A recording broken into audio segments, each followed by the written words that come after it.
First at 6, a Vermont priest who stood just feet away from Pope Francis on Easter Sunday is now back in the Green Mountain State following the Pope's death. Tonight, we are hearing his story of just what it was like to see the Pope in person. ABC 22's Matt Holderman joins me now live in the newsroom to share that story ahead of the Pope's funeral in just a few hours here. Matt?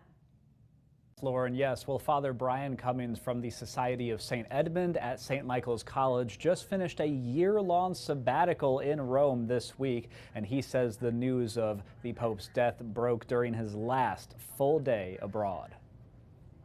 It was just a tremendous opportunity for me to be in Rome for Holy Week and to be able to pray, at the tomb of St. Peter for a pope that had such a great impact on the world. The experience of a lifetime for Father Brian Cummins just came to an unexpectedly somber ending this week in Rome. Monday morning, the Vermont priest says he was getting ready to go out on a walk and take in the beauty of Vatican City one final time for the end of his year-long sabbatical when he saw the shocking news flash pop up about Pope Francis. And I see a flash from the BBC that the Pope had died. And this was probably around 9:30 in the morning. And I just couldn't believe it.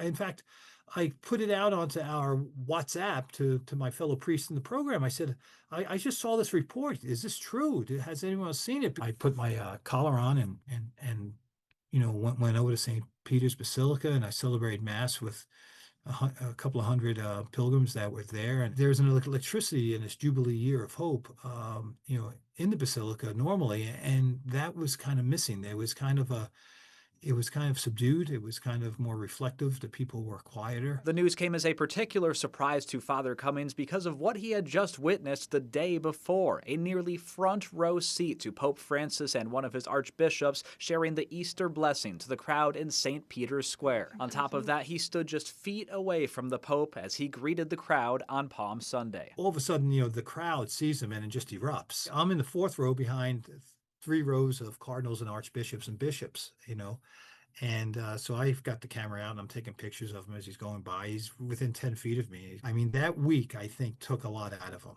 And if I had to say, I think that week, he did too much. He overextended himself. Despite losing Pope Francis just one day after seeing him, Father Cummins says he thinks the Pope went out the way he wanted, with one last great Holy Week, a true testament of who he was as a person. Nothing was going to prevent him from being with his people.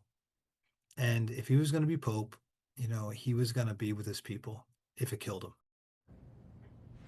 Father Cummins added that with Easter season, of course, being the time of year for resurrecting faith, he prays the Lord does grant eternal rest to Pope Francis and gives him the reward of his labors. Reporting live in the newsroom, Matt Holderman, ABC 22 News.